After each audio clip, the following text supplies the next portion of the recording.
히즈라이프 처치는 하나님께 최고의 예배를 드리길 소망합니다. 한 주 동안 하나님의 것으로 승리의 삶을 사셨습니까? 어떻게 지내셨습니까? 여러분 벌써 6월달 그리고 두 번째 주를 맞이하게 되었습니다. 저는 개인적으로 6월을 참 좋아합니다. 저와 와이프의 생일이 있는 달이기도 하고요. 6월이라고 하면 또 1년의 절반이지 않습니까? 지금까지 지켜주신 하나님의 은혜에 감사하는 달이기도 하고요. 또 1년의 절반이 지나가는데 이제까지 나는 어떻게 살아왔나? 어떤 모습으로 살아왔는가? 내가 과연 하나님 백성답게 살아왔는가? 내가 1년에 연초에 계획했었던 그 많은 계획들을 내가 잘 이끌고 또 그대로 살아왔는가? 여러 계획들을 수저 보완할 수 있는 시간이 되기도 하고요.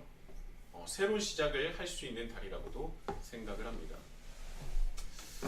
저는요 2020년 1월 5일 그 개척교회로서 섬기기 시작했는데요.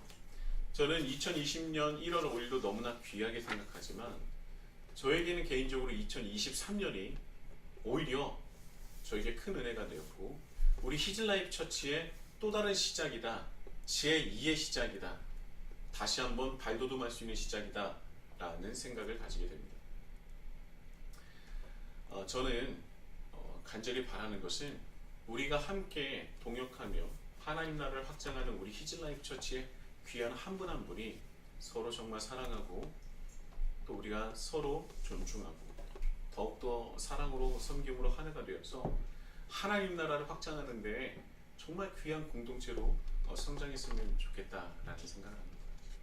여러분 이 제 고백이 그냥 말로서의 입술로서의 고백이 아니라 하나님께서 기뻐 받으셔서 현실로 이루어지고 진정으로 하나님 나라를 확장하는 데 앞장서는 우리 히즈라이프 처치가 되시기를 예수님의 이름으로 축복합니다. 지난주 말씀은요 하나님의 영광과 은혜와 진리에 대한 말씀으로 은혜를 나누었습니다. 성경에 나오는 하나님의 영광은 어떤 속성을 가지고 있었습니까? 하나님의 영광은 우리들에게, 이스라엘 백성들에게 또 지금 우리에게는 어떻게 다가오고 있습니까? 하나님의 영광은요 우리에게 먼저 그리고 직접적으로 찾아오신 것이 바로 우리를 향한 하나님의 영광이었다. 성경에 기록된 하나님의 영광은 우리에게 먼저 찾아오시고 우리와 함께 하시고자 하는 하나님의 사랑으로부터 시작되었다라고 말씀을 드렸습니다. 헬라 세계관에서는요 헬라 세계관에서의 신론과는 정반대되는 것이라고 말씀을 드렸죠. 헬라 세계관에서는 신은 인간에게 그다지 큰 관심이 없습니다. 오히려 인간을 향해서 변덕스럽고 질투가 많고 이기적인 모습으로 많이 비춰졌고요. 그래서 인간은 신을 향해서 공포와 두려움을 가질 수밖에 없었습니다. 그래서 인간들은 신의 눈치를 볼 수밖에 없었고 신들에게 잘 보이기 위해서 더 크고 거대한 신전을 바쳤고요. 그리고 귀하고 더 많은 재물을 바칠 수밖에 없었습니다. 그것이 바로 헬라 문화권, 헬라 세계관이었었죠. 이러한 신에 대한 인식을 가지고 있었던 이들에게 그리스도인들이 전한 하나님의 모습은 전혀 다른 모습이었어요. 그래서 그들에게 굉장히 큰 충격으로 다가왔었던 것입니다. 정말 신이 그런 존재? 그럼 내가 이제까지 믿었던 신은 어떤 신이었던 것이죠?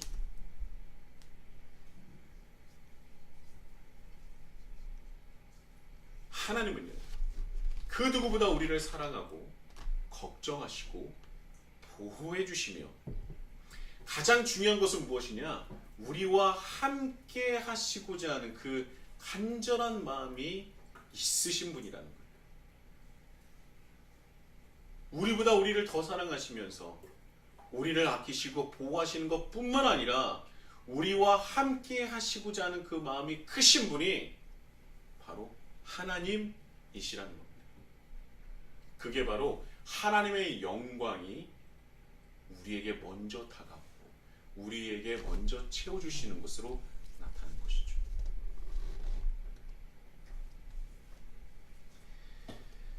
우리가 경험하고 우리가 알고 있는 신은요, 변덕스럽지도 않고요, 이기적인 분도 아니십니다. 오히려 우리와 함께 하시기 위하여 우리를 먼저 찾으시고 오히려 우리를 위해서 자기 목숨을 내놓으신 분이라는 것이죠. 얼마나 놀랍습니까? 얼마나 대단합니까?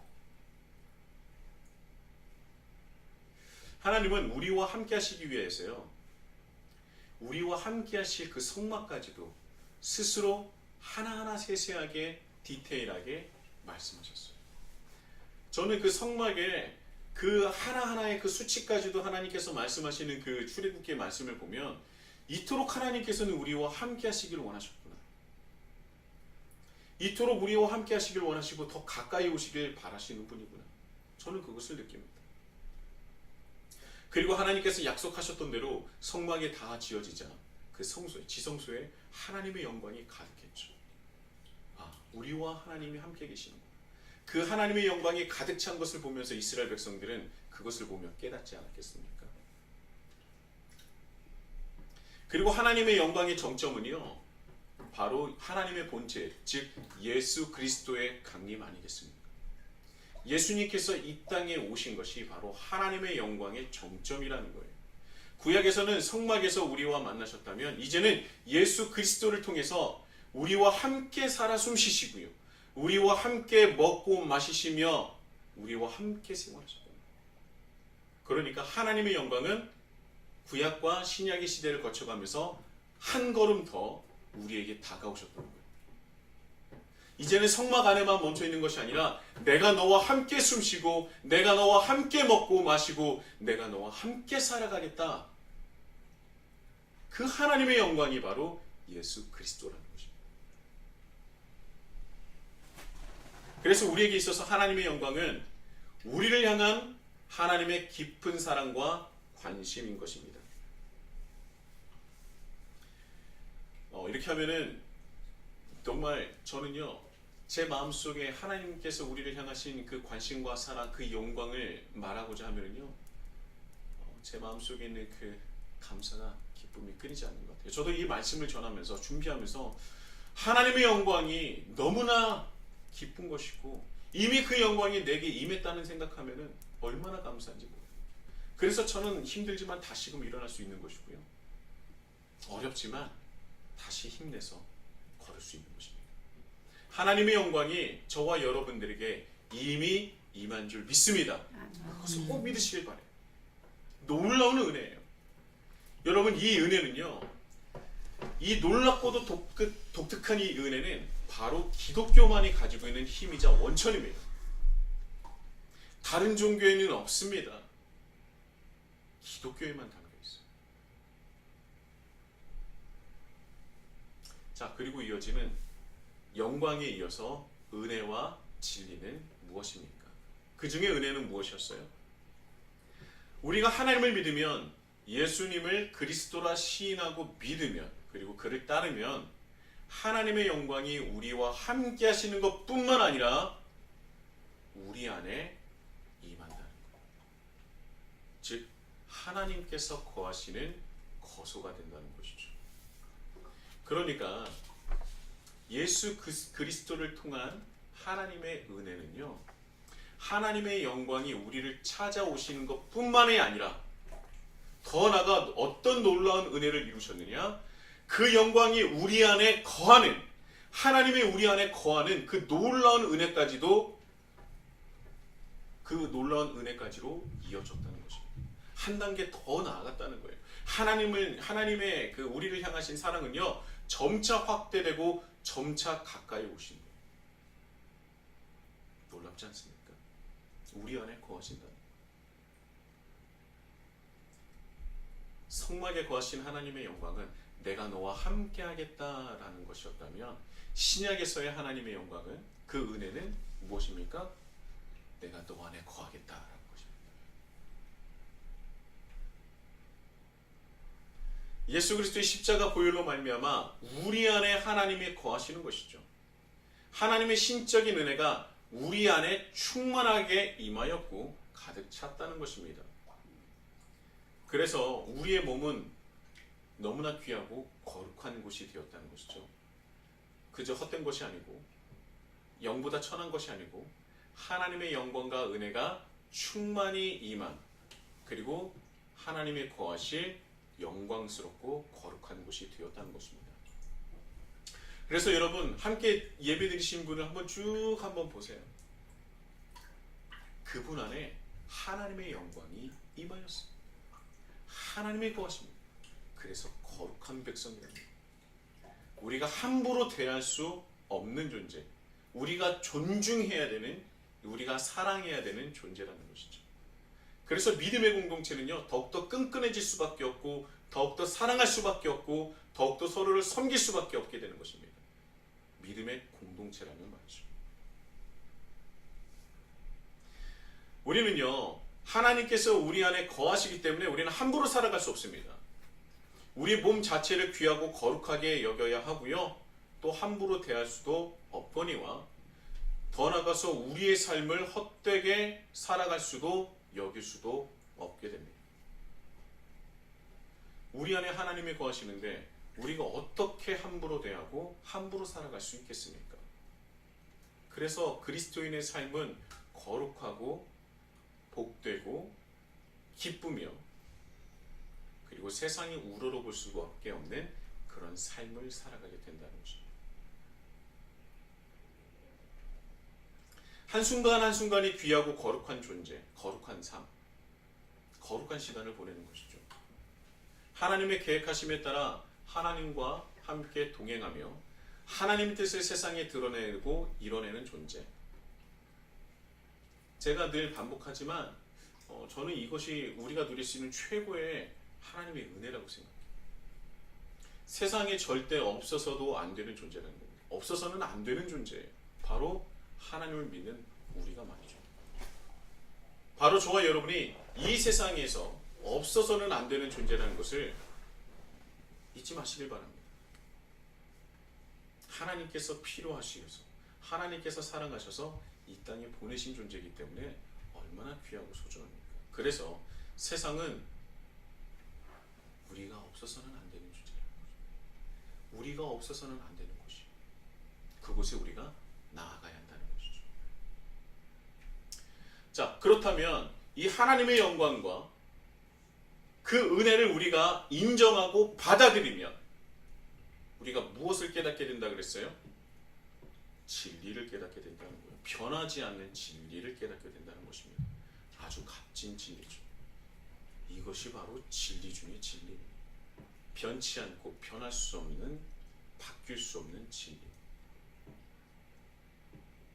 이 진리는요, 하나님의 뜻을 이루며 특히 하나님의 뜻을 이루고 선을 행하는 데 중추적인 역할을 합니다. 더 이상 우리가 이 진리를 깨닫고 우리가 진리를 우리 안에 가지고 있다면 더 이상 죄에서 허우적거리는 존재가 아니게 되는 거예요. 죄를 뛰어넘어 하나님의 뜻을 받들며 이뤄내는 존재가 된다는 것이죠. 진리는 하나님의 뜻을 이루며 선을 행하는데 뒤틀림이나 부자유를 느끼지 않고 중압적인 율법마저도 과감히 지켜 행할 수 있는 존재가 되었음을 뜻하는 것입니다.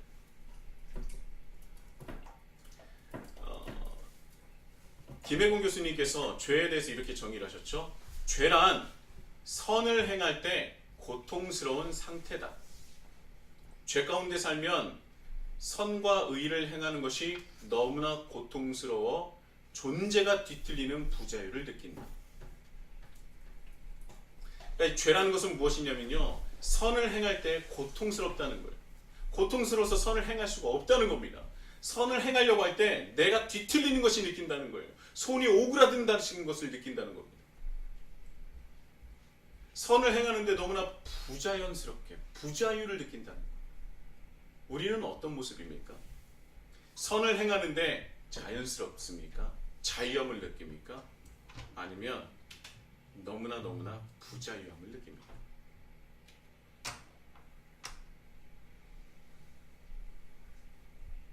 우리가 하나님의 영광이 임할 거소임을, 그리고 하나님의 은혜가 예수 그리스도로 말미암아 이미 우리에게 충만히 임하였음을 인정하고 받아들인다면 그 진리가, 우리를 둘러싸는 그 진리가, 우리가 붙잡고 있는 그 진리가 선을 행할 때 고통스러운 것이 아니라 오히려 선을 행할 때 하나님께서 함께 하심을 느끼고 최고의 보람과 기쁨을 누리며 아주 자연스럽게 자유롭게 하나님의 뜻을 받들 수 있게 된다는 것입니다.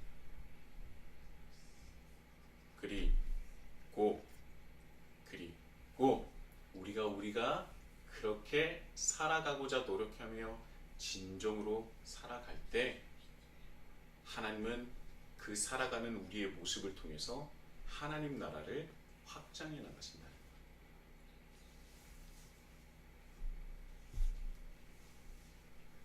하나님께서 우리를 사용하시게 된다는 거죠. 하나님의 영광과 은혜와 진리가 저와 여러분 안에서 충만히 임하며 놀라운 역사를 이루시길 예수님의 이름으로 축복합니다.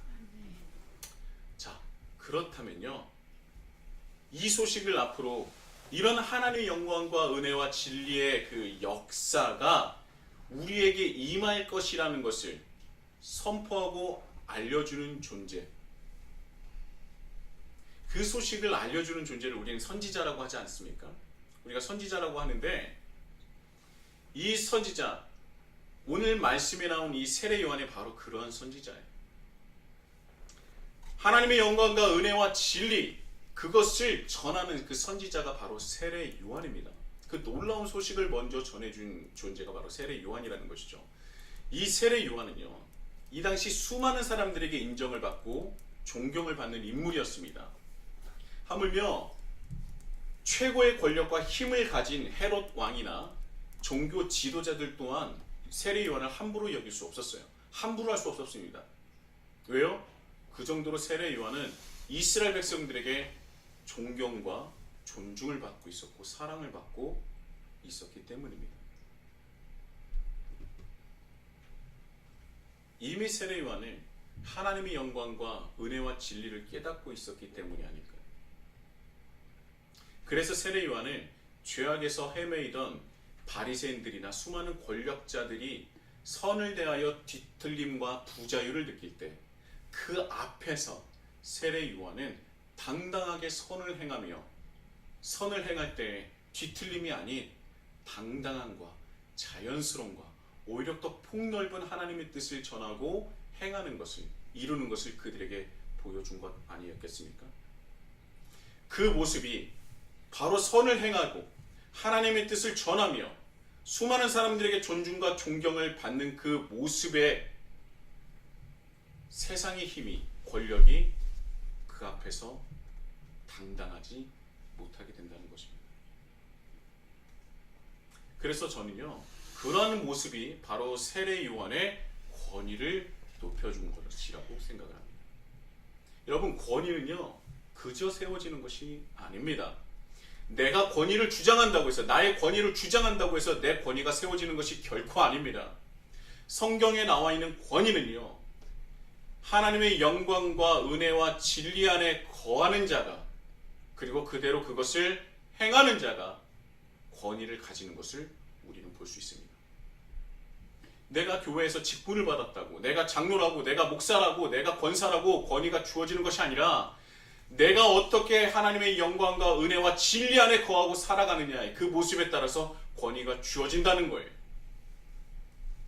바로 그리스도인으로서 가지는 권위는 바로 그것에서 나온다는 것을 우리는 잊지 말아야 할 것입니다. 세례 요한은요, 당당하게 선을 행했습니다. 이스라엘 백성들 앞에서, 그리고 헤롯 왕과 그리고 종교 지도자들이 잘못한 것이 있다면 당당하게 그들을 비판했고요. 그리고 비판할 때 그들에게 감히 저항할 수 없을 정도로 그가 그렇게 그리스도인으로서 하나님의 영광과 은혜와 진리의 거언자로서 살아갔던 것입니다. 그래서 그 권위가 무시하지 못하고 그를 함부로 대하지 못하고 그리고 세례 요한이 온전하게 사역을 감당할 수 있게 된 것이죠. 그리스도인의 힘은 바로 여기서 나오는 것이라고 생각을 합니다. 교회 크기, 성도의 숫자, 그리고 나의 직분, 그것에서 권위가 나오는 것이 아니에요.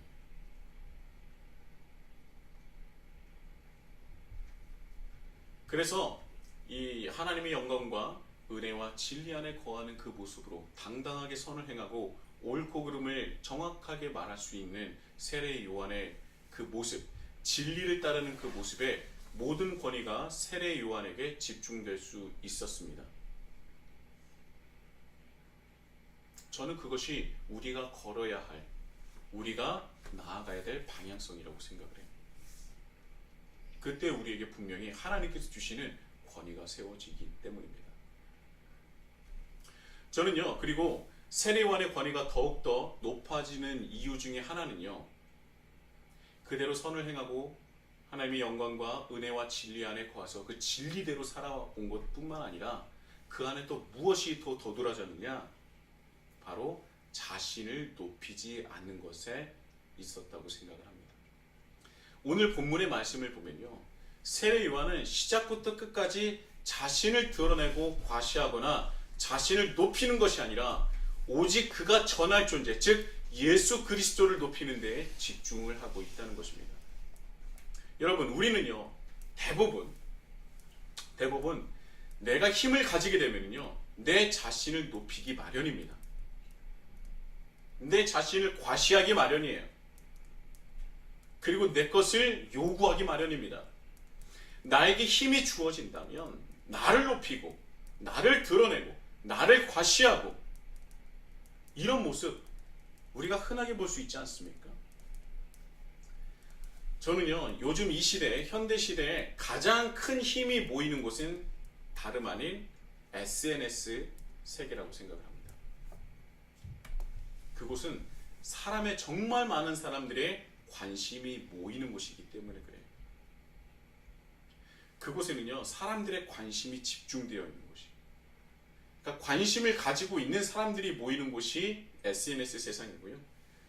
그래서 그 안에서 수많은 관심이 또 다른 힘이 되어서 또 다른 힘을 형성하고 세력을 형성하는 곳입니다. 그래서 사람들의 관심이 모이는 곳이기 때문에 실로 어마어마한 힘이 그 안에 응축되고 있어요. 그래서 요즘은요, 정치인들도 SNS를 굉장히 잘 이용합니다. 왜요? 그 안에 정말 어마어마한 관심이라는 힘이 작용되기 때문이죠. SNS는요, 나라의 국경이 상관없습니다. 성별, 연령 상관없어요. 그 모든 경계가 사라지는 곳입니다. 그래서 그 안에는요, 이전에는 상상할 수 없는 힘이 작용을 하고 엄청나게 서로 상호적으로 작용을 하고 있어요. 사람이 사람에게 영향을 미칩니다. 그래서 사람이 영향을 받고 사람이 변화합니다. 내가 한 번도 보지 못한 사람, 내 눈으로 한 번도 보지 못한 사람에게 얼마나 큰 영향을 받는지 몰라요. 시간과 국경을 넘나들면서요, 서로 영향을 주고받습니다.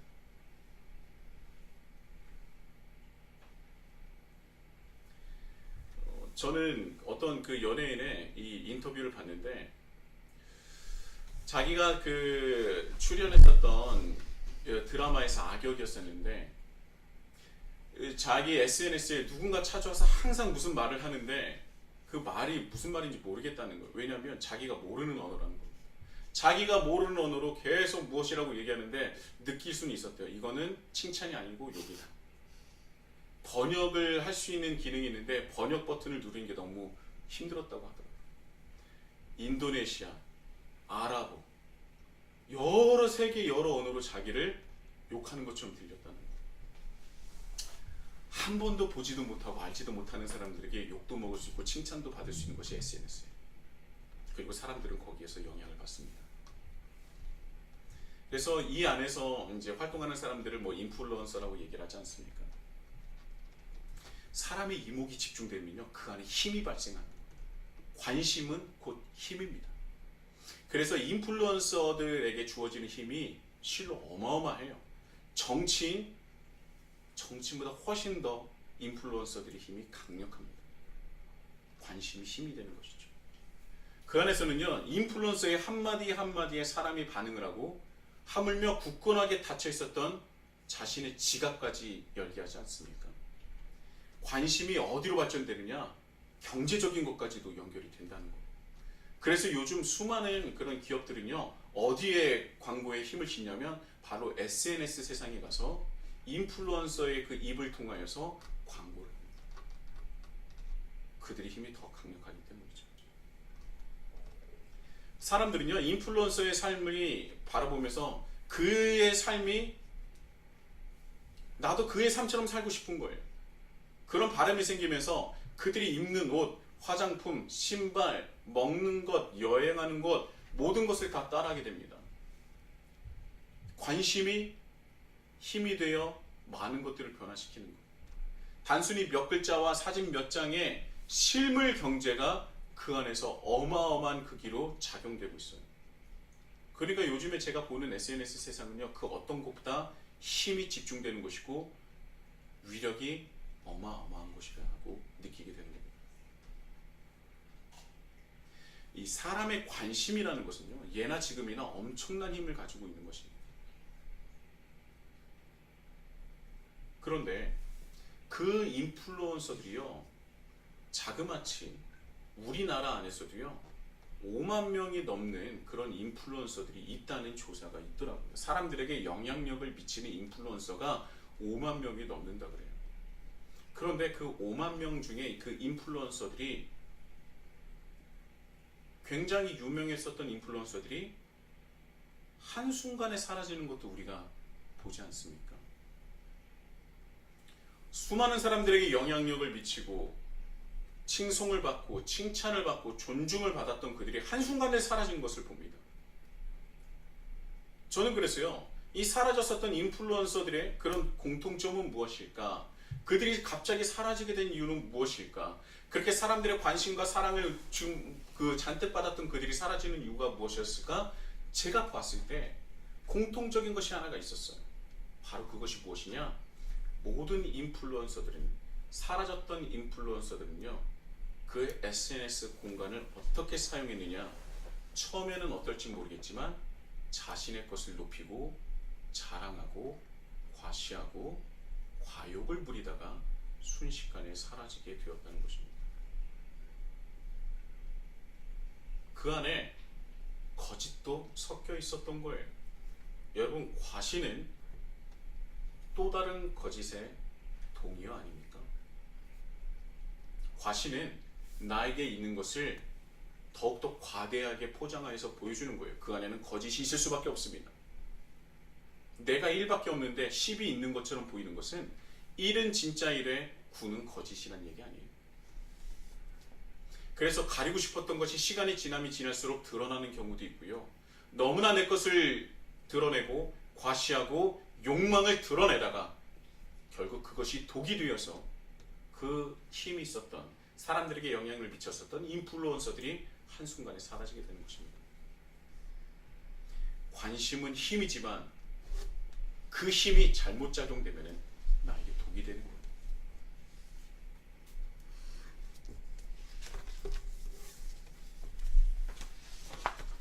그리고요, 많은 전문가들이 이런 말도 하더라고요.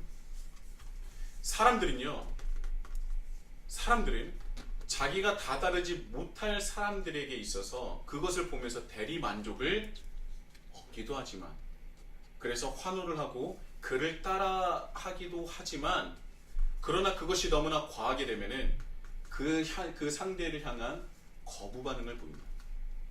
그러니까 그것이 내가 받아들일 수 있는, 내가 따라하고 싶다라는 그 마음이 들다가도 그것이 차고 넘치고 너무나 그것이 과대하게 나에게 다가올 경우에는요, 거부 반응을 일으킨다는 거예요. 그래서 그 사람을 향한 관심과 애정이 악플로 바뀌게 된다는 거예요. 그러니까 자신을 높이고 너무나 과시하는 것들이 너무나 차고 넘치게 되면 오히려 사람들에게 거부 반응을 일으키게 된다는 거예요. 그래서 인플루언서들이 가장 조심해야 될 것이 무엇이냐면, 자의식 과잉이라는 거예요. 자의식 과잉은요, 오히려 사람들에게 거부 반응을 일으키게 된다는 것이죠. 그래서 이 자의식의 과잉이 되면 손절과 엄파를 이제 이루게 된다는 것입니다. 여러분, 그래서요, 진정한 관심은 자신을 드러내는 것에서 오는 것이 아니라 오히려 자신을 낮추는 겸손함에서 나온다는 것을 우리는 잊지 말아야 할 것입니다. 여러분, 세례 요한에 대해서 예수님께서 어떻게 평가한지 아십니까? 예수님께서 말씀하실 때 마태복음 11장 11절에 이런 말씀이 있어요. 내가 진실로 너에게 말하노니 여자가 낳은 자 중에 세례 요한보다 큰 이가 일어남이 없도다.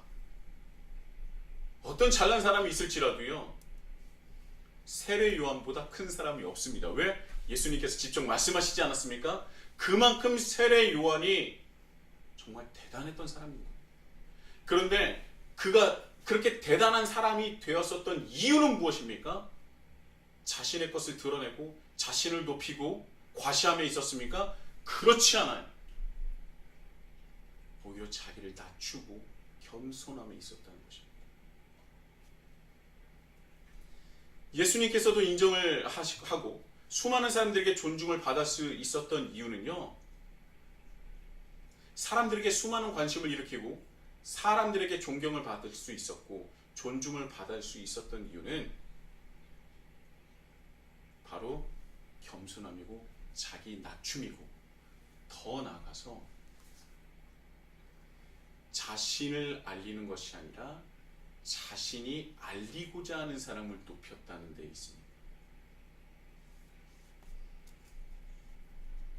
이게 가장 중요해요. 여러분, 세상에 영향력을 끼치고 싶은 그런 사람이 되고 싶으십니까? 많은 사람들에게 선한 영향력을 미치고 싶으십니까? 그렇다면 여러분들을 낮추시고 여러분이 전할 존재 예수님을 한번 높여보십시오. 그렇다면 하나님께서 여러분들의 입을 분명히 사용하실 것입니다. 세례 요한이 예수님께 인정받을 수 있었던 것은요, 바로 여기에 있어요. 여러분, 정말 건강하고 대단했던 교회와 목사님들이 마지막 순간에 무너지는 것을 우리가 종종 보지 않습니까? 저는 그 이유가 바로 여기 있다고 생각합니다. 우리가 전해야 할 존재는 예수 그리스도임에도 불구하고요, 그 안에서는 예수님을 높이는 것이 아니라 결국 자신을 높이는 순간 마지막에 모든 것이 무너져 내리더라라는 것입니다.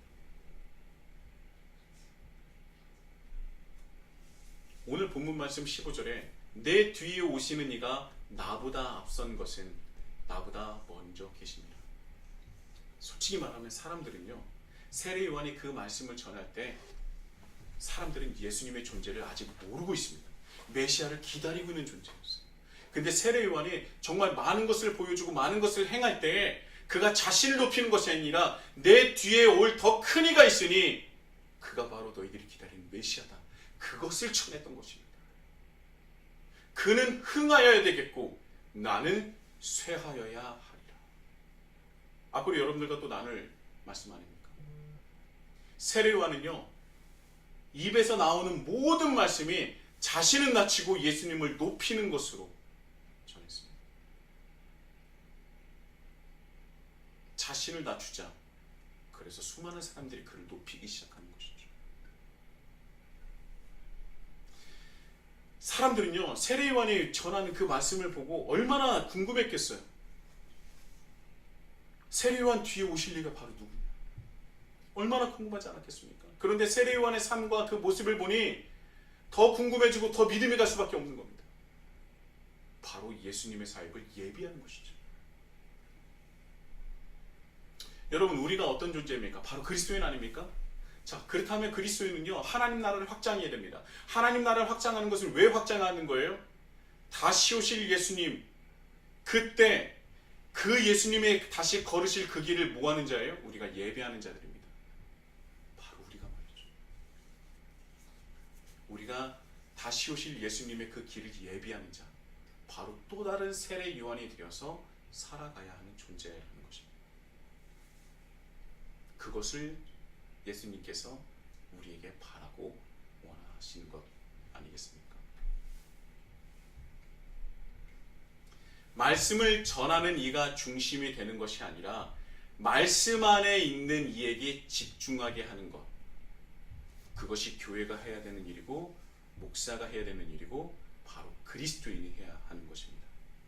여러분, 이것이 쉬운 것이 아닙니다. 사람은요, 어떻게든 자신을 나타내고 드러내려고 하기 때문이에요. 그 죄성이 내재해 있기 때문입니다.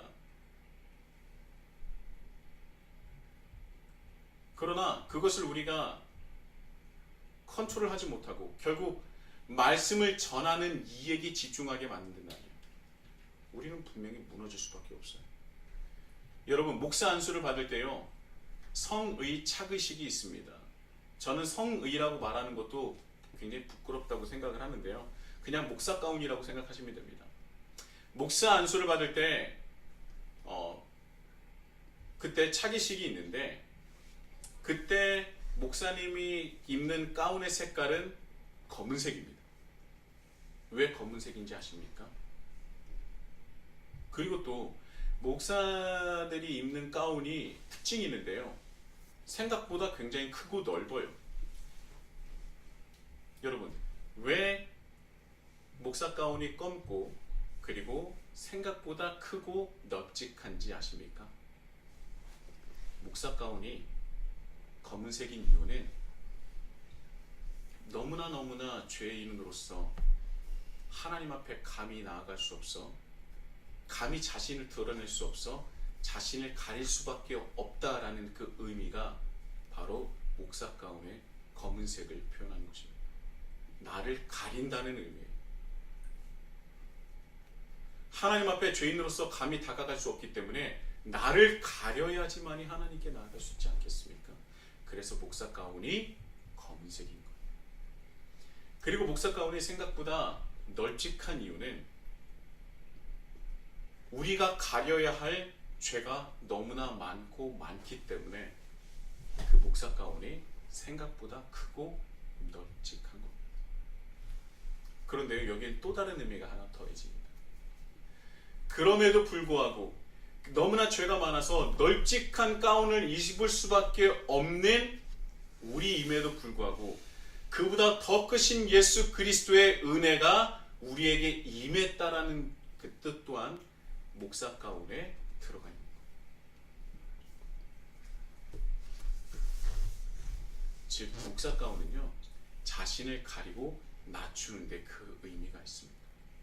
이것은 목사뿐만이 아니라 우리 모든 그리스도인이 가져야 할 신앙 고백이 되어야 하는 것입니다. 기독교는요, 자신을 높이는 종교가 아닙니다. 예수님이 이 땅에 오실 때 가장 낮고 낮은 곳으로 오시지 않았습니까? 권력의 핵심의 가문이나 정말 인싸의 모습으로 내려오신 것이 아니라, 태어나신 것이 아니라 사람들이 전혀 관심을 가지지 않을 목수의 가정에서 태어나셨습니다. 예수님의 권위가 높아질 수밖에 없던 이유는 자신을 낮추사 십자가에 못 박혀 돌아가셨기 때문에 예수 그리스도의 메시아로서 우리는 그분을 믿고 따를 수 있는 것입니다. 이스라엘 백성들이 원했었던 로마 제국을 전복시키고 그를 힘으로 굴복시킬 수 있었던 메시아로 오셨다면 과연 우리는 그분을 믿고 따를 수 있었을까요? 그분은 피를 흘리게 하는 분이 아니라 피를 흘리신 분이었다는 겁니다. 그래서 우리는 그분을 사랑하고 따를 수밖에 없는 거예요. 그리스도인의 권위는 바로 예수님의 삶에서, 세례요한의 삶에서, 성경에 나와 있는 예수님을 믿고 따르는 삶에서 나온다는 것입니다. SNS에는요, 수많은 사람 인플루언서들이 자신을 과시합니다. 인플루언서뿐만 아니라 그를 따르고자, 그의 삶을 담고자 하는 사람들의 정말 전쟁터와 같은 곳이에요. 수많은 사람들이 자기 과시를 합니다. 나는 여기서 나는 무엇을 먹고 어떤 여행을 했고 수많은 과시가 있습니다. 저는 뭐 그것도 나쁘지 않다고 생각해요. 즐기십시오. 그러나 우리가 그것을 올리는 이유, SNS를 사용하는 이유는 나를 과시하거나 나를 드러내는 것이 아닌 그것을 통해서 예수님을 전해야 하는 것임을 우리는 잊지 않았으면 좋겠습니다. 자신을 낮추십시오. 겸손하십시오. 이거는 여러분들에게 말하는 것뿐만 아니라 제 스스로에게도 말하는 것입니다. 예수님의 모습을 닮아가십시오. 세례 요한이 어떻게 자기를 이 세상 가운데 드러냈는지를 닮아가십시오. 우리가 그렇게 살아갈 때에 하나님은 우리를 통해서 하나님의 귀한 하나님 나라를 확장하실 것이고 우리를 귀하게 사용하실 줄 믿습니다.